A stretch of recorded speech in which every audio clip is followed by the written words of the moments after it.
Bonjour et bienvenue sur Top Plongée. Aujourd'hui, nous allons aborder une série de plusieurs vidéos dédiées au vidage des masques. En plongée, il est relativement courant de se retrouver avec de l'eau dans les masques.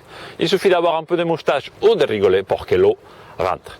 C'est donc une situation assez banale qui, de manière générale, devrait se régler très facilement en vidant les masques, voire même en continuant la plongée avec un peu d'eau dans les masques.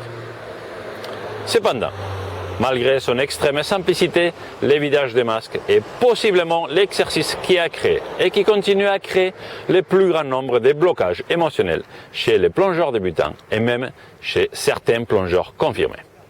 Pourtant, d'un point de vue moteur, la technique du vidage des masques est assez simple. Pourquoi est-ce qu'un geste aussi simple crée donc autant de problèmes ? Le problème ne vient pas de la technique de vidage des masques en lui-même, mais de l'activation de notre cerveau émotionnel et notre cerveau automatique lorsqu'il détecte la présence d'eau dans le nez. Cette activation sera plus ou moins importante en fonction des personnes, mais surtout en fonction du contexte. Dans cette première vidéo, nous allons donc faire appel aux neurosciences pour mieux comprendre comment fonctionne ce mécanisme ancestral et son incidence sur le contrôle de notre respiration. Dans les prochaines vidéos, je vous donnerai des exercices pratiques pour apprendre à mieux gérer vos réactions et votre respiration en cas d'entrée d'eau dans les masques.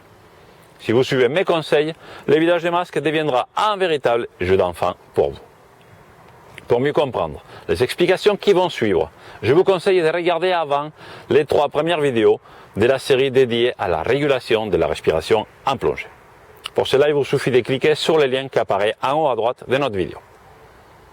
Très bien, partons donc pour une nouvelle plongée dans les profondeurs de notre cerveau. Lorsque l'eau rentre en contact avec nos fosses nasales, le récepteur situé dans nos muqueuses nasales envoie un signal au centre de traitement et de commande de notre système nerveux central. Ce signal va, dans un premier temps, être traité par notre cerveau automatique, qui, très rapidement, va envoyer un ordre de blocage respiratoire. Car le cerveau automatique est programmé pour éviter toute entrée d'eau dans nos voies aériennes. Comme toute information qui touche la respiration, celle-ci va activer aussi notre cerveau émotionnel, qui, en fonction de la puissance du signal, peut accentuer l'ordre de blocage et envoyer même des messages à notre cerveau conscient pour lui demander de vider le masque plus vite ou pour sortir la tête de l'eau de manière plus ou moins pressante. Si le blocage se prolonge, l'augmentation du taux de CO2 et l'inactivité des muscles respiratoires vont activer à nouveau le cerveau automatique, qui va envoyer un ordre de contraction aux muscles respiratoires pour déclencher la reprise respiratoire. L'ordre de contraction étant plus puissant, va créer un appel d'air plus important dans le but de faire rentrer l'air par tous les moyens, donc par la bouche et par le nez. Ainsi, lors de l'inspiration, la puissance de l'appel d'air rend plus compliqué les contrôles musculaires nécessaires pour orienter l'air uniquement vers la bouche. Et l'eau peut pénétrer de manière plus ou moins importante dans le nez, déclenchant donc un nouvel ordre de blocage et une réaction encore plus forte de notre système émotionnel.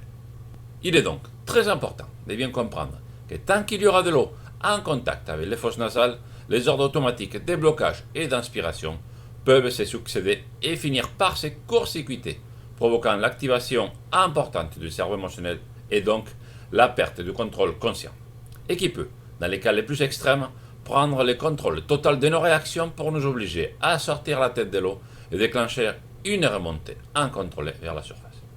La puissance de cette activation dépendra aussi de la situation et d'un certain nombre de facteurs, comme la qualité de la respiration, les contextes émotionnels, la sensibilité des muqueuses nasales ou la température de l'eau, entre autres. Avant d'attaquer les exercices pratiques, voici une petite astuce qui peut vous aider à garder les contrôles si un jour vous êtes confronté à une situation semblable. Étant donné que les principaux problèmes viennent de l'activation des capteurs des muqueuses nasales, la première et plus simple de solutions consiste tout simplement à se boucher le nez avec les doigts pour bloquer mécaniquement le contact d'eau avec les muqueuses nasales et diminuer ainsi les ordres de blocage tout en réduisant l'activation automatique et émotionnelle.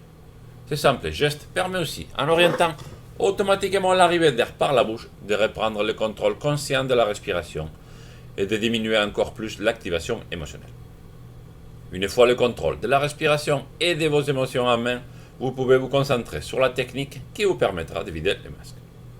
Bien sûr, ceci n'est qu'une solution de secours. Avec un bon apprentissage, nous n'avons pas besoin de nous boucher le nez pour garder le contrôle conscient de notre respiration. Nous verrons comment dans nos prochaines vidéos. Bien, ça sera tout pour aujourd'hui. J'espère que cette vidéo vous a permis de mieux comprendre les effets de l'activation de nos différents cerveaux lorsque l'eau rentre dans les masques.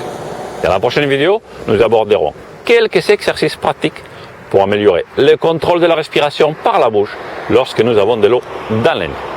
Si vous avez aimé cette vidéo, cliquez sur j'aime et partagez-la. Aidez-moi à faire connaître ma méthode en partageant mes vidéos avec vos amis sur les réseaux sociaux.